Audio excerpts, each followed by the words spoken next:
আমার ট্রাম্প কাকুরে সবসময় আমি বলতাম ঝানু ব্যবসায়ী, কিন্তু সে তো অন্তর্যামী হয়ে গেছে। এখন কোন দেশের মানুষ কি চায়, ভেনেজুয়েলার মানুষ তার কাছে নিস্তার চায়, সে ভেনেজুয়েলার উদ্ধার করলো। সে গ্রিনল্যান্ডের মানুষকে আশ্রয় দিবে, সে মনে হয় দেখছে স্বপ্নে, এখন গ্রিনল্যান্ডের প্রতি সে কিনে নেবে। কি দেখছে স্বপ্নে? কি দেখছে? স্বপ্ন দেখছে যে গ্রিনল্যান্ড তো 57-53 মানুষ, আমি আশ্রয় দিব, তারা আমেরিকান থাকবে। তারপর আবার সর্বশেষ দেখলাম যে এটা গ্রিনল্যান্ডের মানুষ স্বপ্ন দেখছে। ইরান, কিন্তু জরিপ তো উল্টা কথা বলে, 85% গ্রিনল্যান্ডবাসী হচ্ছে ওখানে থাকতে চায়, যুক্তরাষ্ট্রের বিপক্ষে চলে যায়। আর 7% যুক্তরাষ্ট্রের বাসিন্দা হচ্ছে যে ট্রাম্পের যে আগ্রাসন, সেই আগ্রাসনের পক্ষে।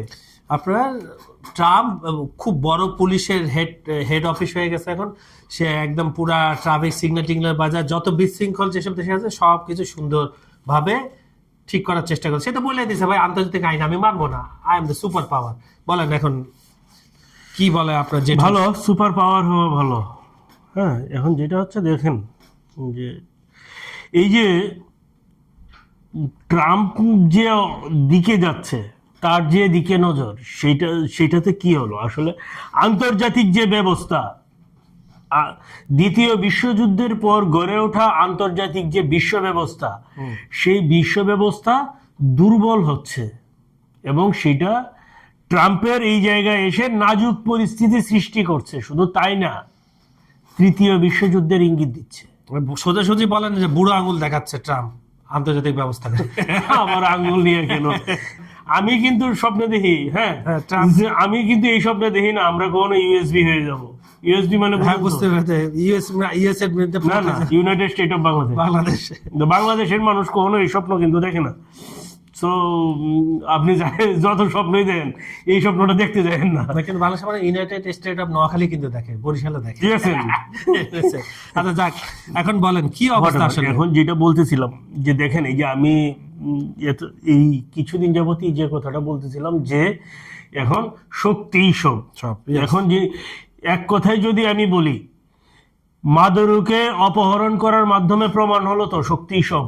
আসলে এইখানে গণতন্ত্র কোনো কিছু ছিল না মাদুরোকে অপহরণ বিরুদ্ধে। কারণ হচ্ছে কি, আদালত সর্বশেষ মাদুরোর বিরুদ্ধে যেটা ছিল সেটা কি, ড্রাগ কার্টেলের যে অভিযোগ, সেই অভিযোগ থেকেও সরে আসছে। তার মানে ব্যবস্থাটা কি ছিল? পুরোটাই হচ্ছে জ্বালানি তেল। মানে এখন দেখেন, ভেনেজুয়েলা, খালি ভেনেজুয়েলা না, যেসব দেশে ভেনেজুয়েলার এগেইনস্টে যখন ট্রাম্প উঠে পড়ে লাগছে, একই সময়ে কিন্তু ইরানের বিরুদ্ধে উঠে পড়ে লাগছে। কিন্তু একটা হচ্ছে প্রকাশ করছে, আর একটা হচ্ছে ডিপ স্টেট কাজ করে গেছে।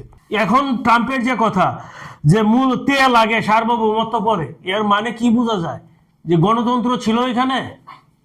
আর ধরেন একটা স্বাধীন দেশের প্রেসিডেন্ট কি আর একটা স্বাধীন দেশের প্রেসিডেন্ট কি করলো? তার শক্তির জুড়ে তুলে নিয়ে আসলো। তা আপনাকে সেটা কোন তন্ত্র?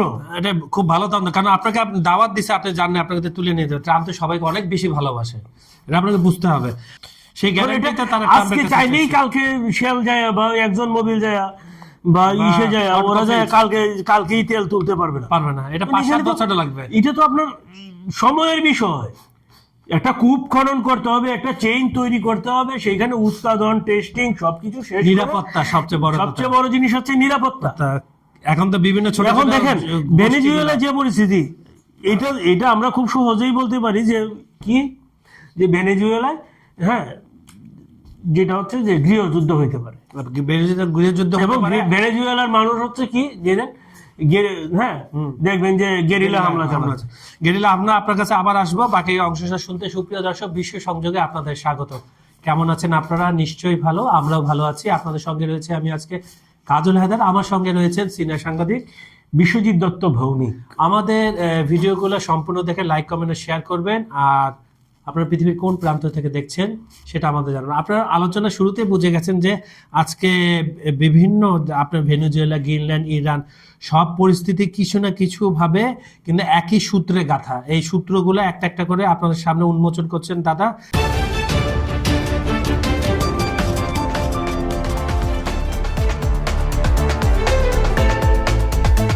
যেটা বলছেন, গৃহযুদ্ধের পরে তারপরে আপনার মাইন খনিগুলো নিরাপত্তা থেকে শুরু করে তারপর যারা ইনভেস্ট করবে বিলিয়ন বিলিয়ন ডলার তারা নিরাপত্তা চাচ্ছে, তারা ইনভেস্টে যে উঠে আসবে। তারপরে এর মধ্যে মধ্যবর্তী নির্বাচন আছে মার্কিন যুক্তরাষ্ট্রে, যদি ট্রাম্প খোদা না খাস্তা যদি ট্রাম্প ইমপিচমেন্ট হয়ে গেল তখন তো আরেকটা ঝামেলা, কারণ এর তো রেকর্ড আছে ট্রাম্পের আগে দুইবার, প্রথম দফায় দুইবার সে ইমপিচমেন্ট হয়েছে।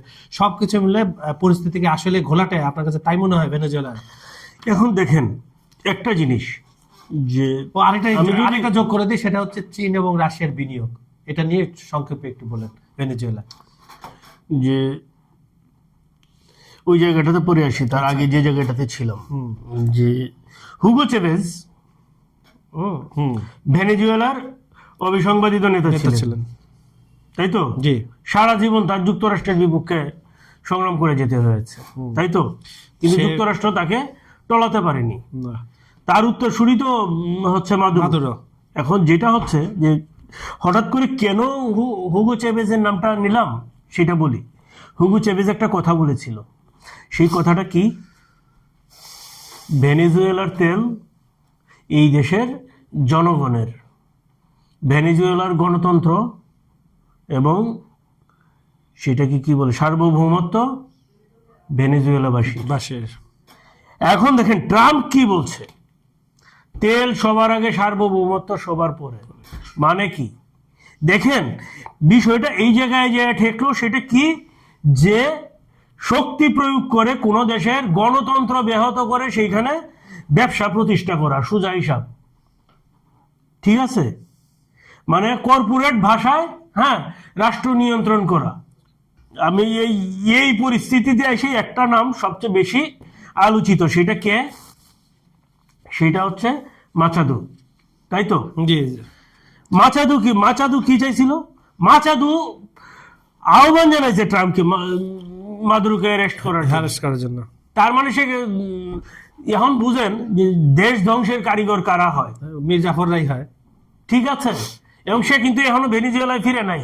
তবে আমি বিশ্বাস করি ভেনেজুয়েলায় মাচাদুকে ক্ষমতায় বসানোর যে স্বপ্ন ট্রাম্প দেখছিল, এই স্বপ্ন আর বাস্তবায়ন হবে না।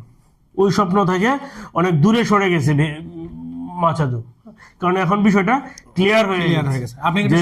দ্বিতীয়বার ভেনেজুয়েলা স্বাধীন হলো মাচাদু বলছিল তো, ওইটা ক্লিয়ার হয়ে গেছে এখন। আপনি চীন এবং রাশিয়ার ইনভেস্টমেন্ট কার্ড তারা কি তুলে আনতে পারবে ট্রাম্পের সাথে কোনো ডিল করে? সংক্ষেপে যদি বলতেন, তারপর আমরা গ্রিনল্যান্ডে চলে যাব। আপনাকে এখানে দেখতে হবে আপনার চীন এবং রাশিয়ার ইনভেস্টমেন্ট গুলো কোন কোন সেক্টরে। তেল সেক্টরে আছে।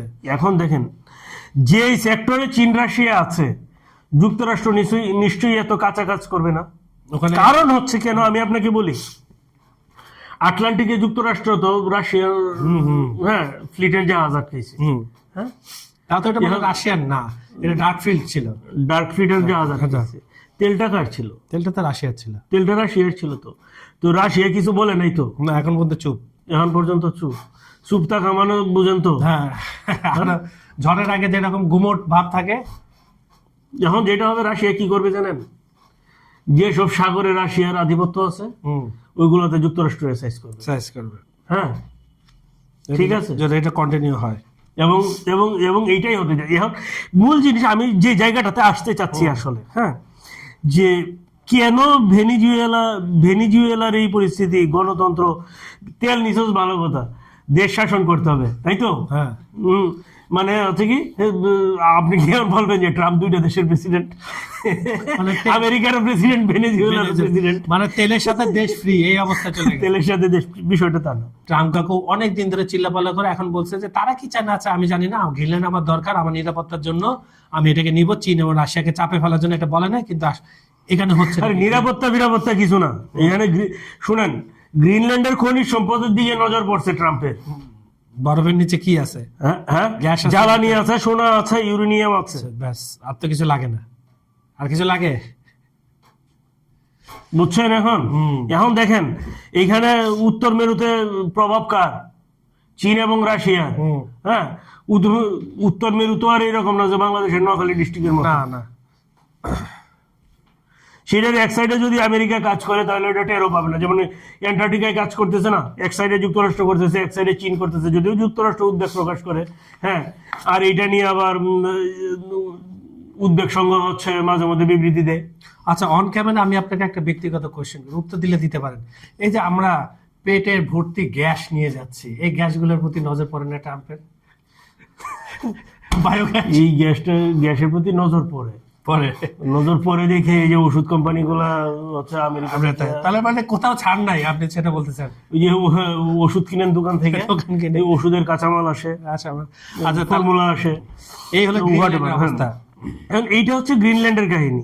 এখন গ্রিনল্যান্ডে আমেরিকা হস্তক্ষেপ করুক সেটা পুতিন চায়। আরো আছে। এখন ট্রাম্প যেটা করতেছে, এখানে কেন ট্রাম্প গ্রিনল্যান্ড বা এইগুলার হিসাবগুলো আমি আপনাকে বলতেছি। আলোচনার টেবিলে দর কষাকষির জন্য, ডিল করে আমেরিকার সাথে, চীনকে কোন ঠাসা করার জন্যই হ্যাঁ এই গ্রিনল্যান্ড, ভেনেজুয়েলা এইসব নাটক। মূল কারণ হচ্ছে কি, ট্রাম্প তার যে সর্বশেষ যে নীতি প্রকাশ করেছে সেখানে তার প্রতিপক্ষ কাকে করছে? চীনকে। সফট করছে রাশিয়াকে। এইটা বিষয়। এখন রাশিয়ার এখানে কি, ইউক্রেন যুদ্ধের আলোচনা কোনোভাবেই যেহেতু কাজে আসতেছে না, সেটা হচ্ছে ওটা দিয়ে কাভার দেওয়া। মানে আলোচনা টেবিলে শক্তি জোরদারের জন্যই মূলত ভেনেজুয়েলা কাহিনী এবং গ্রিনল্যান্ড কাহিনী। ঠিক আছে, এখন দেখেন যে ট্রাম্প যেটা করতেছে, হ্যাঁ ট্রাম্প যেটা করতেছে এটা তো ট্রাম্পের নীতি না, এটা হচ্ছে কি জেমস মনরোর নীতি, মনরো ডক্ট্রিন, যেটা হচ্ছে যুক্তরাষ্ট্রের পররাষ্ট্রনীতির 100 বছর অন্তত এই থিওরি কার্যকর ছিল। সেটা কি মনরো ডক্ট্রিন। জেমস মনরো যখন যুক্তরাষ্ট্রের প্রেসিডেন্ট ছিলেন তখন তিনি পররাষ্ট্রনীতিতে এটা যুক্ত করেছিলেন, যেটা মনরো ডক্ট্রিন নামে পরিচিত। সেটা কত সালে? 1823 সালে। তো সেটা কি ছিল যে